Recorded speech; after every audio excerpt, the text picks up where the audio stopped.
আসসালামু আলাইকুম প্রিয় গাইস, আপনারা জানেন এই শীতের রাতে আমি দীর্ঘ 3 মাস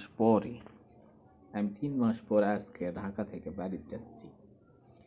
যাওয়ার সময় ভালোই গেলাম, শীতের কাপড় চোপড় ঠিক মতো নেই নাই, সেতু যেই পার হচ্ছি বুঝছুন ভাই, এমন ঠান্ডা করতেছে, জানালা তো আটকাই দিছি, তারপরও শিরশিরানি বাতাস আসছে।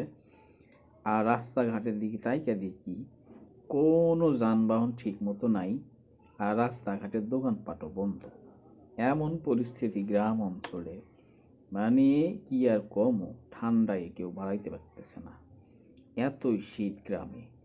এই তো যাইতাছি বাড়িতে আর কাঁপতাছি যে কীভাবে যে এই কাপড় চোপড় ছাড়া আসলাম, অর্থাৎ শীতের কোনো ভারী কাপড় নেই, মোটা কোনো কাপড় নেই, শুধু একটা ছোট্ট একটা জাম্পার গায়ে দিছি। আমি জানি যে গ্রাম